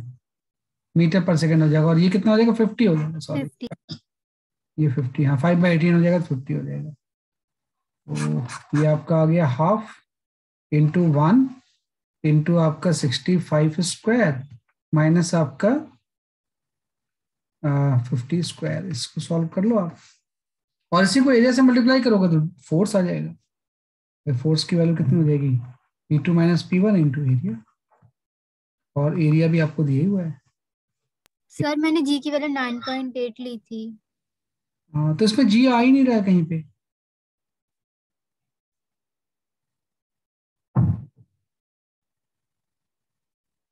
हाँ सही बात है, फोर्स आ जाएगा ना, ऑब्वियसली बात है, सही बोल रहे हो कि एक फोर्स ऊपर आ जाएगा और वेट को ये बैलेंस करेगा। तो अगर इक्विलिब्रियम देखें तो F इक्वल टू जो हो जाएगा mg के इक्वल हो जाएगा, तो m निकालना है तो F/g हो जाएगा, वही हो सकता है, उसी का फिर डिफरेंस होगा जो आप g की वैल्यू लेते हो, क्योंकि वो इसने मेंशन नहीं किया हुआ है ना। तो इसको सॉल्व करके एनसीईआरटी में आंसर दिया हुआ है, बाकी आप चेक कर लेना, तो इससे आपका आंसर आ गया, है ना, क्या कर सकते हैं इसे।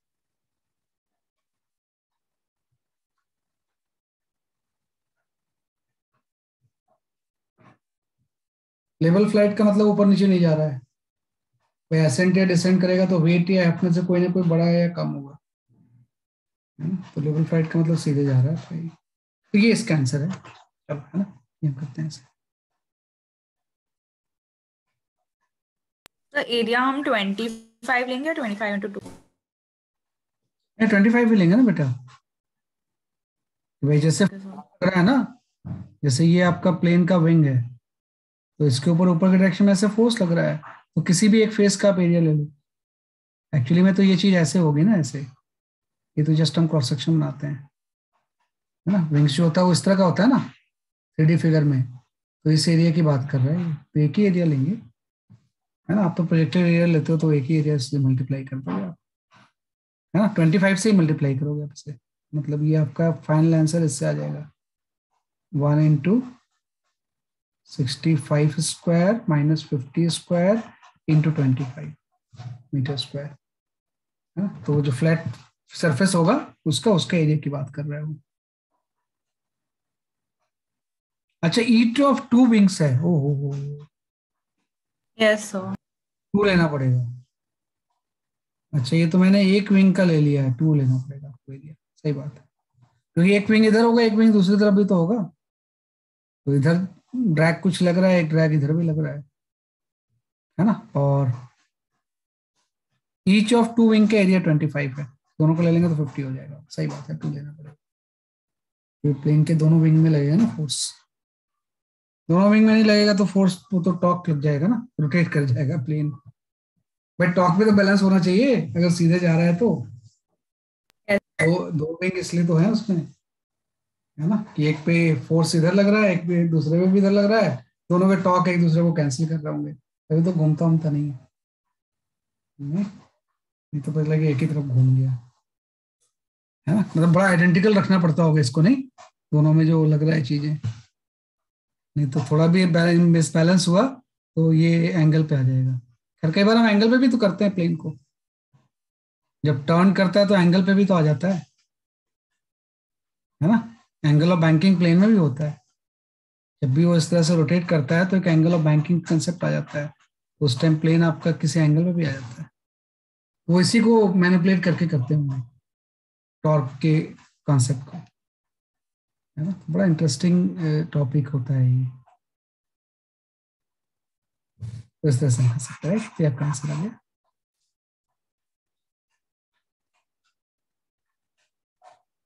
चलो दूसरे क्वेश्चंस देखते हैं,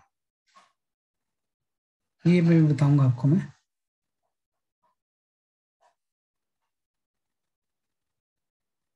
हाँ ये कर सकते हो आप।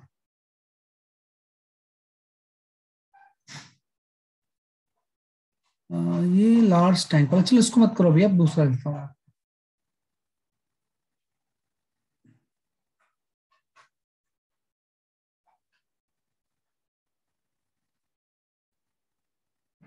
हाँ ये कर सकते हैं।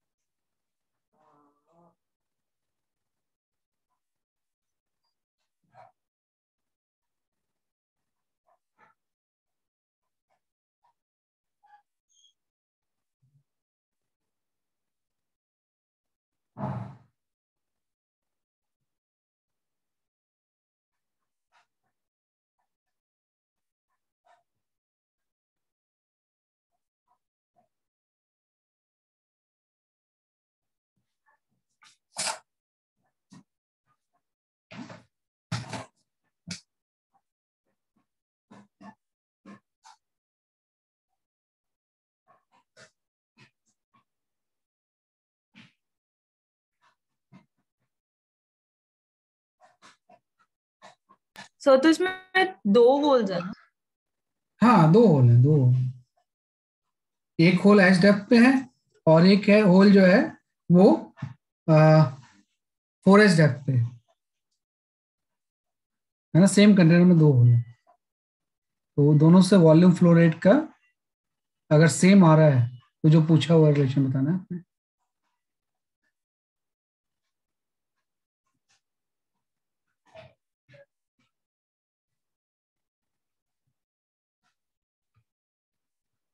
वॉल्यूम फ्लो रेट का मतलब एरिया एंड वेलोसिटी का प्रोडक्ट, Yes. है ना, वो ध्यान रखना है बस। मैं जस्ट डायग्राम बना रहा हूँ, आप यू कीप ऑन सॉल्विंग।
अरे इतने सारे आंसर्स आ गए।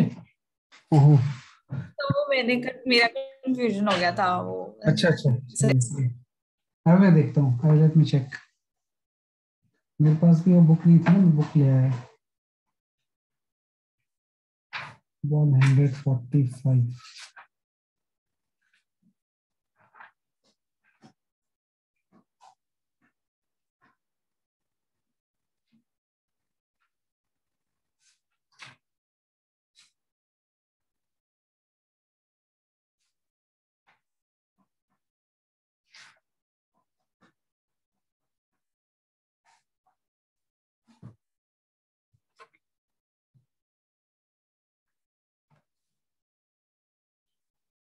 हाँ सही है ना। ऋतिका एंड नव्या दोनों के आंसर सही है यहाँ पे।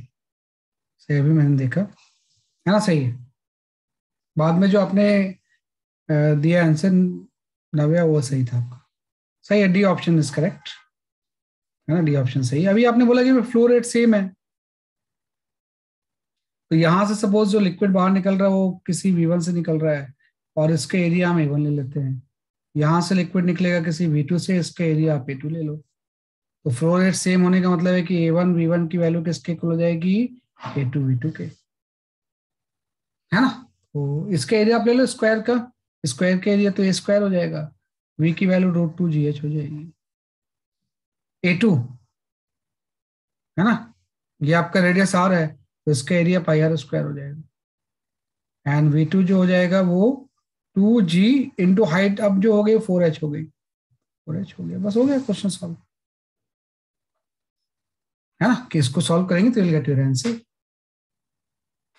है ना। तो इसको सॉल्व करेंगे। तो ए होना चाहिए। क्या चीज? सर मैंने फाइनल में ए आंसर दिया था।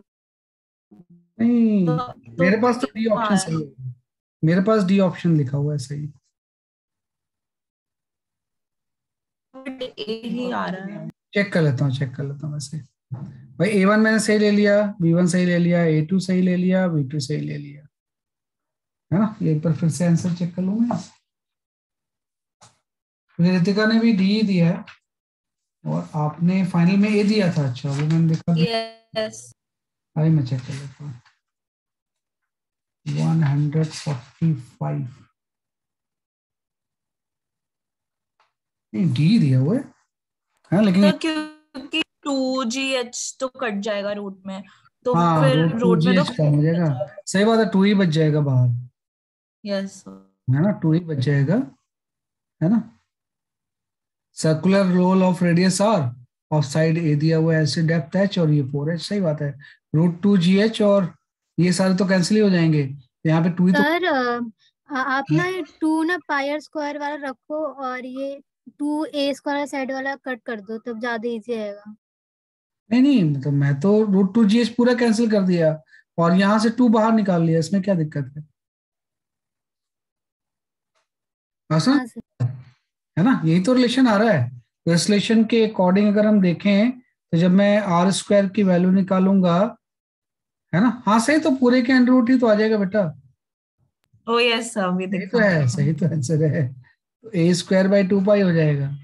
तो जब आप आर की वैल्यू निकालोगे, तो ए तो यहाँ पे आ गया, टू पाई में पूरे के ऊपर अंडर रूट होगा ना, इंडिविजुअल पे थोड़ी होगा। तो यहाँ से डी ऑप्शन इज करेक्ट, सही है ना, डी ऑप्शन सही है आपका आंसर, है ना। तो ये नहीं होगा, बल्कि डी सही है आपका आंसर। बस आपने निकाल लिया सिंपल सा थ्योरी यूज करके, नहीं कुछ इसमें होता ही नहीं बहुत ज्यादा,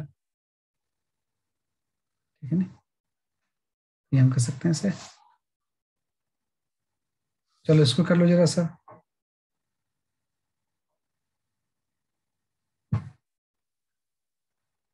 ये भी अच्छा क्वेश्चन है, मुझे हमेशा अच्छा लगता है क्वेश्चन है।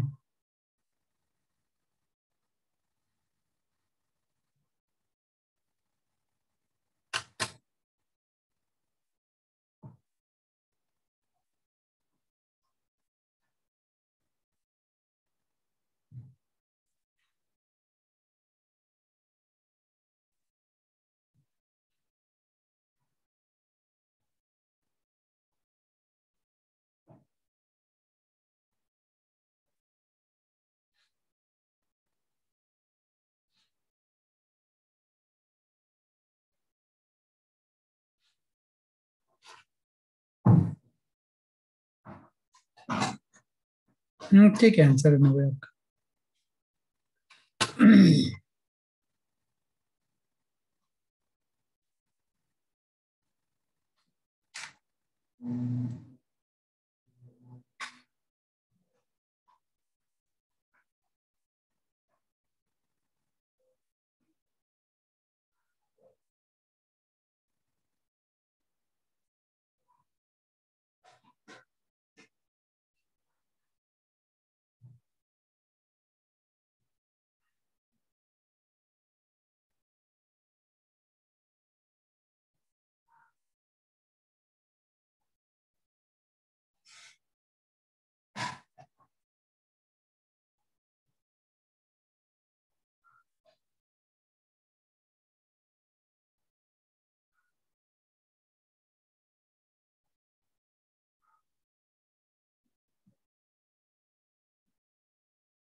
सही है, इसमें तो बहुत इजी क्वेश्चन है। तो देखो दोनों का रेंज सेम है, तो अभी तो मैंने बोला कि टॉप से जितने हाइट पे एच वन पे, उतने ही हाइट अगर बॉटम से ले लें, तो दोनों का रेंज सेम रहता है। तो ये वाली हाइट कितनी हो जाएगी?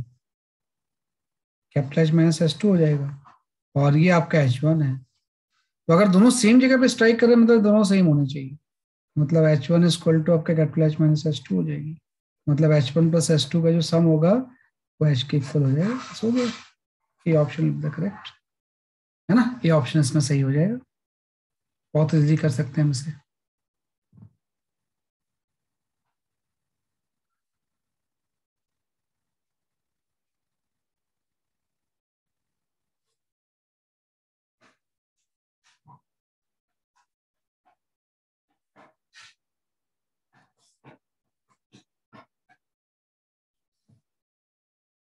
हाँ, ये मत करो।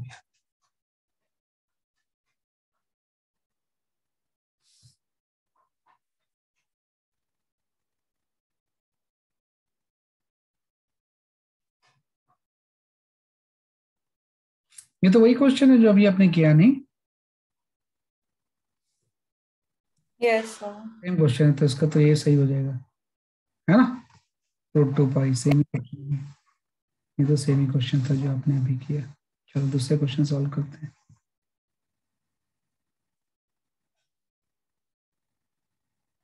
हाँ, I can go for this question.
हाँ तो ऋतिक, इसमें सीधा √2GH नहीं लगाना?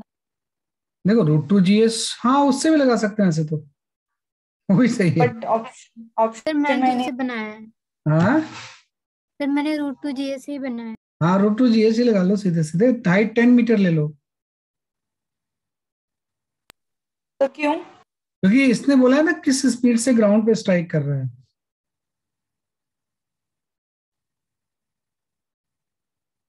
नहीं सर, हाइट तो 5 ही रहेगा। नहीं नहीं, देखो speed with which the water coming out of the orifice hits the ground. सब बट एज तो वो होता है ना कि टॉप से कितना तो नीचे टॉप, होल बनना है। हाँ तो टॉप से 10 ही तो टोटल आ गया ना, या दो पार्ट में कर लो कि भाई तो यहाँ 5 मीटर पे तो है वो। 2G × 5 पे आ गया। ये तो वाटर निकला है ये ना। सर मैंने तो 2 पार्ट में किया है। हाँ मतलब √2g × 5 ले लोगे आप। लेकिन ये नहीं बोल रहे यहाँ से कितने स्पीड से निकल रहा है ये तो बोल रहे हैं किस स्पीड से ग्राउंड पे स्ट्राइक कर रहा है। आप समझ गए? Yes sir, got it. Hits the ground is nearly, कि भाई ग्राउंड से किस पे कर रहा है, तो ये तो सही आपका कहना है कि √2gh होता है, लेकिन फिर से ये वाला फॉर्मूला लगाना पड़ेगा ना आपको, v² ² तो अब आपको निकालना है यहाँ v कितना होगा, u की वैल्यू अब ये हो जाएगी, तो 2g × 5 प्लस 2g × 5 एक और आ जाएगा ना, है ना, तो v की वैल्यू आपकी जो हो जाएगी वो √2g × 10 हो जाएगी, है ना, तो मतलब √200 हो जाएगा, तो √200 में अप्रॉक्सीमेटली 14 ही हो जाएगा ना, 196 होगा, लेकिन उसको ले लेंगे हम इसमें इस तरह से, है ना। तो ये ध्यान रखना, ये मतलब ये लैंग्वेज में speed with the water coming out of the orifice hits the ground, है ना। तो मैंने तो 2 पार्ट में किया है कि यहाँ पे √2gh होगा, फिर 5 मीटर और नीचे जाएगा, तो ये इक्वेशन से लगा लेंगे, अदरवाइज तो आप सीधे ले सकते थे कि यहाँ से वाटर यहाँ तक आ गया, सारा फ्री फॉल ही तो है, तो अल्टीमेटली √2g10 ही आ जाएगा आपका आंसर, उससे भी कर सकते थे वैसे, वो भी एक ही बात है, क्योंकि टॉरिस ने यही तो बोला कि भाई फ्री फॉल ये एक ही चीज होती है, कि जो फ्री फॉल में स्पीड होती है वही स्पीड ये भी गेन करता है, दोनों में कोई डिफरेंस नहीं होता है ना, कि टॉरिसली लॉ के अकॉर्डिंग यही चीज थी आपकी, ये हम कर सकते हैं ऐसे, है ना, दोनों से कर सकते हैं, तो 14 is the correct answer in this case.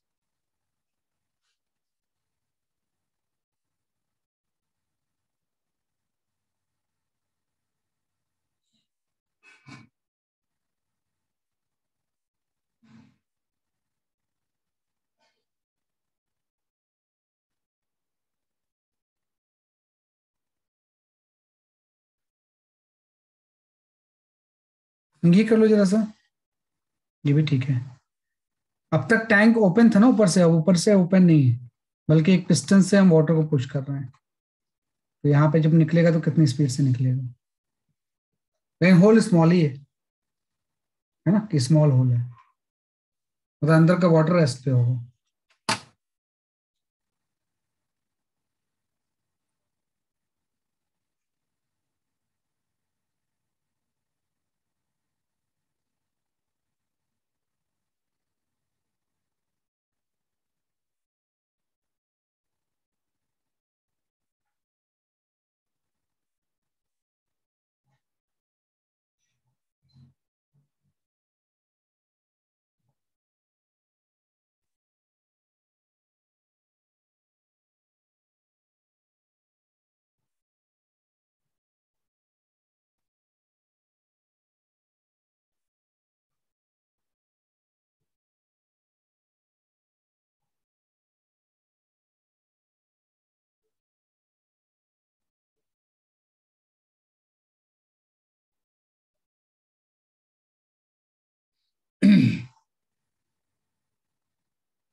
Inside outside करके आ जाएगा, जस्ट इनसाइड जस्ट आउटसाइड।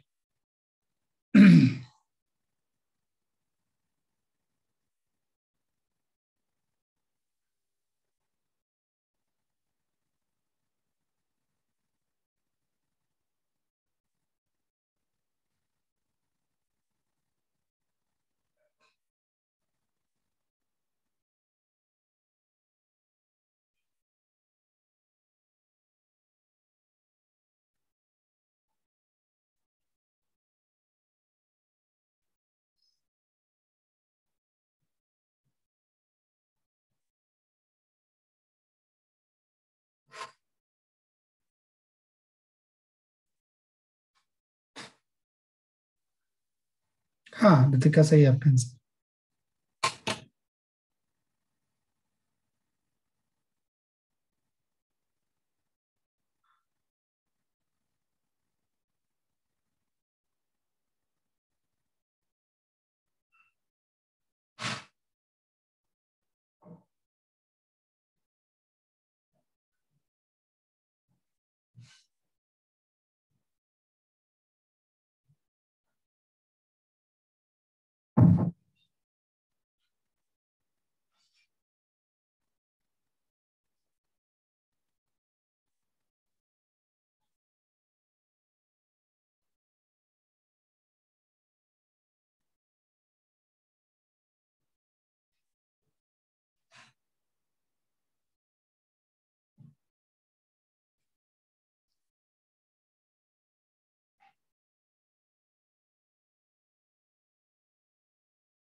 हाँ इसमें बी सही है बेटा, है ना, B for Bombay option is correct जो मेरे पास दिया हुआ है। चेक कर लेते हैं।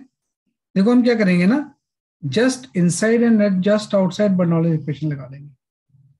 जस्ट इसके अंदर जस्ट इसके बाहर, तो इसके जस्ट अंदर में प्रेशर क्या होगा पहले तो वो लिखूंगा मैं। तो आपको पता है प्रेशर ये एस डेप्थ पे है, तो पास्कल्स लॉ ये तो बोलता है कि जो भी हम प्रेशर यहाँ पे अप्लाई करेंगे वो सारे पार्ट में ट्रांसफर हो जाएगा। तो यहाँ पे आप एक पिस्टन का एमजी तो अप्लाई कर रहे हो ना, और कितने एरिया पे अप्लाई कर रहे हो, ए एरिया पे। तो यहाँ पे जो आपने प्रेशर अप्लाई किया है वो एमजे बाई ए किया है, तो कहीं भी प्रेशर निकालेंगे उसमें तो वो तो ऐड होगा ही, है ना, एमजी अपॉन ए। प्लस आप किसी डेप्थ पे भी आ गए तो प्लस रो जी एच भी हो गया। तो आप ध्यान रखना ये मैंने निकाला है, जैसे जस्ट इसके अंदर जो पॉइंट है वहां का प्रेशर ये होगा, प्लस उस अंदर वाले पॉइंट की काइनेटिक एनर्जी तो जीरो हो जाएगी, क्योंकि स्मॉल होल है ना, तो अंदर का लिक्विड रेस्ट पे रहता है। प्लस पोटेंशियल एनर्जी तो वही रेफरेंस ले लेते हैं तो वो तो जीरो हो जाएगा, इक्वल टू जब ये यहां से बाहर निकलेगा तो यहाँ का प्रेशर कितना हो जाएगा, है ना, कि यहाँ का प्रेशर कितना हो जाएगा आपका तो एटमॉस्फेयर। P ATM. हाँ एक्चुअली यहाँ पे मैं एक चीज प्रेशर भूल गया कि एटमॉस्फेयर प्रेशर भी तो लग ही रहा होगा ना, यहाँ पे एम जी बाई प्लस एक एटमॉस्फेयर प्रेशर तो लग ही रहा होगा ना, प्लस पी नॉट वो भी होगा। तो जस्ट बाहर निकलेंगे तो प्रेशर कितना हो जाएगा P naught, plus kinetic energy कितना हो जाएगा half rho into V square, plus potential यहाँ पे जीरो है, तो पी नॉट वाला टर्म एक्चुअली में कैंसिल ही हो जाएगा, है ना। तो इससे आप सॉल्व कर लो वी की वैल्यू कितनी आ रही है, स्पीड ऑफ रिफ्लेक्स ही तो पूछ रहा है ये। तो यहाँ से देख लो कितना आपका आंसर, है ना। तो यहाँ से वी स्क्वायर की वैल्यू आपकी आ जाएगी 2 mg बाई रो ए, है ना, प्लस ये आपका हो जाएगा 2gh, है ना। इससे पूरे से 2 कॉमन ले लिया इसने, तो ये आपका हो गया gh plus mg by rho A, है ना। तो v की वैल्यू सी का अंडर रूट हो जाएगी, तो बी ऑप्शन सही हो जाएगा, है ना, कि B option is the correct, है ना। तो बी ऑप्शन आ जाएगा बी फॉर बॉम्बे। तो इसमें वो √2gh वाला फॉर्मूला एप्लीकेबल नहीं होगा ना, क्योंकि ये ओपन नहीं है। अगर ये ओपन टैंक होता तो सिर्फ एटमॉस्फेयर प्रेशर ही लगता ऊपर में, तो यहाँ से जो लिक्विड निकलता है वो √2gh से निकलता है, तो इसमें कि क्लोज्ड है और एक्सटर्नल प्रेशर और अप्लाई कर रहे हैं। तो पास्कल्स वही तो बोलता है कि एटमॉस्फेयर प्रेशर भी अंदर ट्रांसफर हो जाएगा और इसका प्रेशर भी अंदर ट्रांसफर हो जाएगा, प्लस एक एस डेप्थ की वजह से प्रेशर उसमें और ऐड हो जाएगा, तो टोटल प्रेशर इनसाइड इतना होगा। लेकिन जैसे ही जेट बाहर निकलेगा वो तो एटमॉस्फेरिक पे आ गया, वो तो पी नॉट ही होगा। तो इससे सॉल्व करके हम निकालेंगे, तो वो बड़ा इंपॉर्टेंट चीज है, जस्ट इनसाइड, है ना, एंड आउटसाइड से हम निकालते हैं, है ना। तो इससे हम कर सकते हैं, तो B option will be the correct. चलो ठीक है, चलो last question for the day.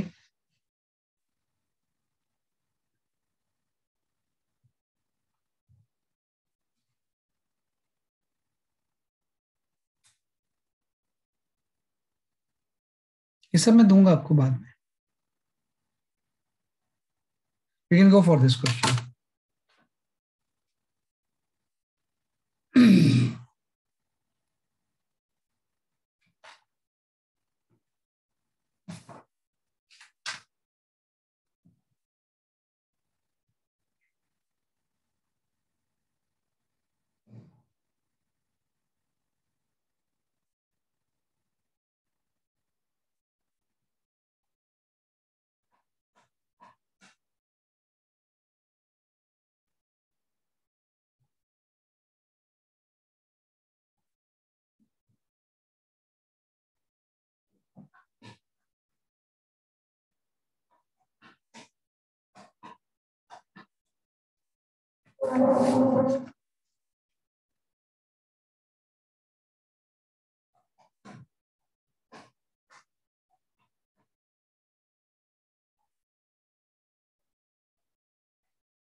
हाँ, नव्या सही आपका आंसर.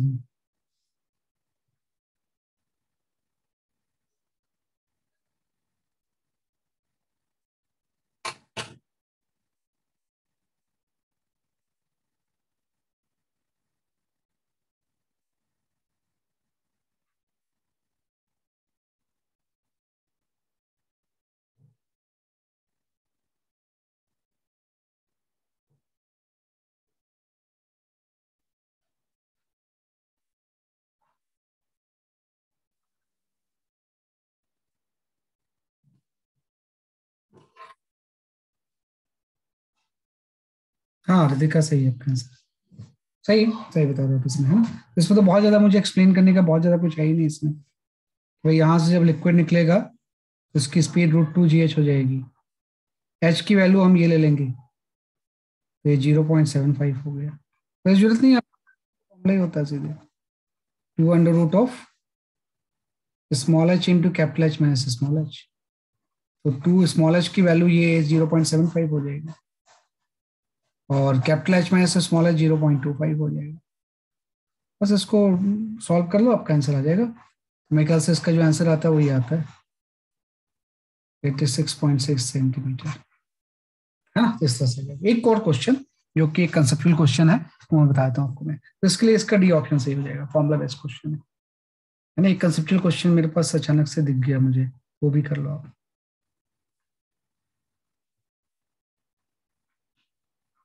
हाँ, you can go for this question.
तो कैसे होगा? हाँ मैं बताऊंगा। देखो क्या है ना, इसको सॉल्व जब कम करेंगे ना, काफी कंसेप्चुअल क्वेश्चन। देखो पहली बात हम बोलेंगे यहाँ से जेट बाहर ही क्यों निकलता है, तो प्रेशर डिफरेंस की वजह से तो बाहर निकलता है।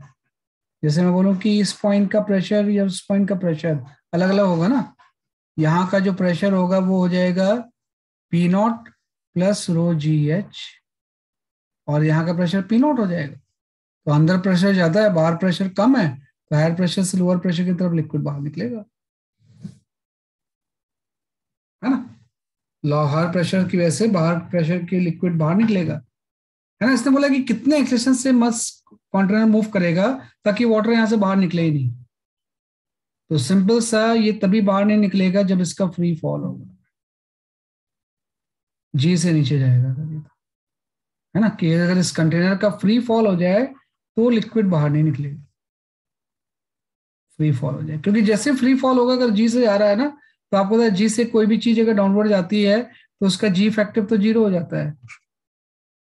तो ये जो प्रेशर पहले पी नॉट प्लस रोजीएस था, आप जी की जगह पे जी इफेक्टिव यूज करोगे ना, तो अंदर का प्रेशर भी पी नॉट ही हो जाएगा। अगर जी इफेक्टिव 0 है तो अंदर का प्रेशर भी पी नॉट, बाहर का प्रेशर पी नॉट प्रेशर बाहर निकलेगा, है ना। तो कोई भी कंटेनर जब फ्रीली फॉलिंग स्टेट में होता है तो उसके हर पॉइंट का प्रेशर एटमॉस्फेरिक होता है। अगर जी से नीचे जा रहा है ना, तो कहीं भी प्रेशर लेंगे एटमॉस्फेरिक ही होगा, क्योंकि जी इफेक्टिव 0 है तो हर जगह प्रेशर एटमॉस्फेरिक ही होगा। तो कहीं भी आप इसको होल कर दो लिक्विड, जिससे बाहर नहीं निकलेगा जेट, है ना। कि अगर आप यहाँ पे बॉटम में भी होल कर दो तो यहाँ से लिक्विड थोड़ी बाहर निकलेगा, क्योंकि अंदर भी प्रेशर एटमॉस्फेरिक है, बाहर भी एटमॉस्फेरिक, प्रेशर का डिफरेंस है ही नहीं, तो लिक्विड फ्लो कैसे करेगा। तो first option will be the correct, है ना। फर्स्ट ऑप्शन जो होगा वो सही होगा। इस तरह से हम कर सकते हैं इसे। मतलब कंटेनर जब भी फ्री फॉल होता है तो उसके सारे पॉइंट का प्रेशर जो होता है वो सेम होता है।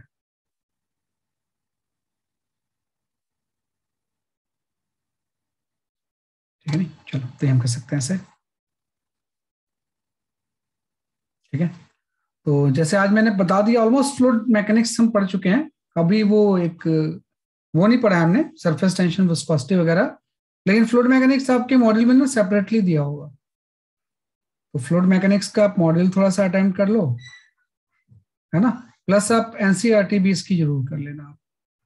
वैसे एनसीईआरटी कंबाइन ही करो तो ज्यादा अच्छा रहेगा, क्योंकि एनसीईआरटी में तो पूरा चैप्टर एक साथ ही दिया हुआ, तो एनसीईआरटी भी मत करो, अभी खाली फ्लूइड मैकेनिक्स का मॉड्यूल सॉल्व कर लो, है ना। कि फ्लूइड मैकेनिक्स और वो प्रॉपर्टीज ऑफ मैटर अलग अलग दिया हुआ है इसमें।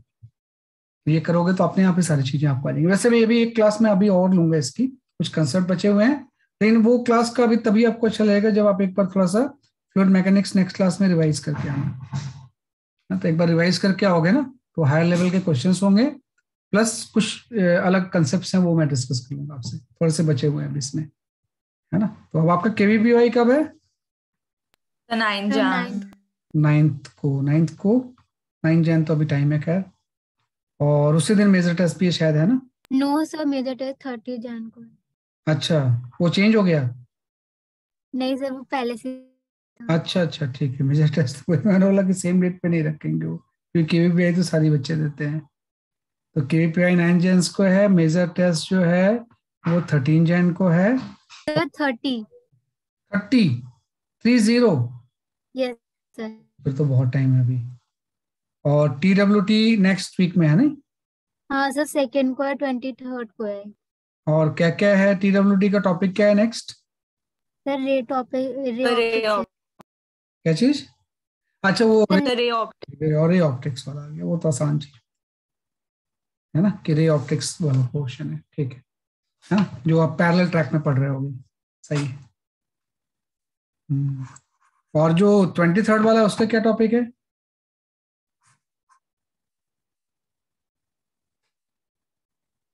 अच्छा उसको नहीं पता, कोई नहीं, उसको देख लेंगे, अभी तो फिलहाल जो इमीडिएट है वो करते हैं। तो नेक्स्ट क्लास से पहले थोड़ा सा फ्लूइड मैकेनिक्स रिवाइज करके आना, तो और अच्छे से हम पढ़ लेंगे सारी चीज, राइट। तो that's all for today, bye bye. Thank you sir. Thank you sir. Bye bye.